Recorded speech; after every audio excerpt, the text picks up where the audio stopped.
Umano'y milyong-milyong halaga ng hinihinalang iligal na sigarilyo timbog sa magkakahiwalay na operasyon sa Mindanao. Si Israel Damaulao sa sentro ng balita. Umaabot sa mahigit 100 milyong piso na halaga ng mga pinaghihinalang smuggled na sigarilyo ang nasamsam ng 53rd Infantry Battalion at iba't ibang ahensya sa isinagawang anti-smuggling operations sa Barangay White Beach, Pagadian City at Barangay Punta Flecha, Pitogo, Zamboanga del Sur noong Hunyo 29 ngayong taon. Na-recover ng mga otoridad ang mahigit 1,000 karton ng mga pinaghihinalaang smuggled na sigarilyo.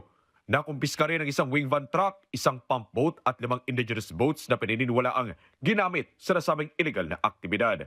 Kasama rin na na-recover ang mga sasakyan at sasakyang pandagat na na-turnover na sa Bureau of Customs para sa tamang dokumentasyon, inventaryo at kaukulang legal na proseso.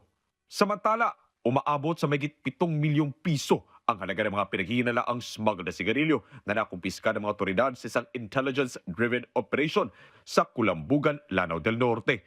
Tinakaw man ng driver ng isang wing van na lumusot sa checkpoint sa Iligan City. Subalit, agad itong naharang ng mga otoridad.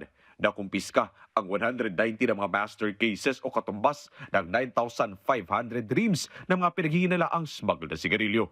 I-turn over sa Bureau of Customs ang mga kontrabando. Sa hiwalay namang operasyon, nakumpiska rin ng mga otoridad mula sa 1004th Maneuver Company ang smuggled cigarettes sa checkpoint operation sa Pamutolon, Kalilangan, Bukidnon. Nasamsam sa operasyon ang ilang master cases at reams na may halagang mahigit 1 milyong piso.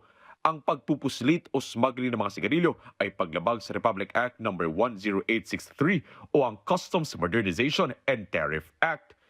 Israel Damaulao para sa bayan.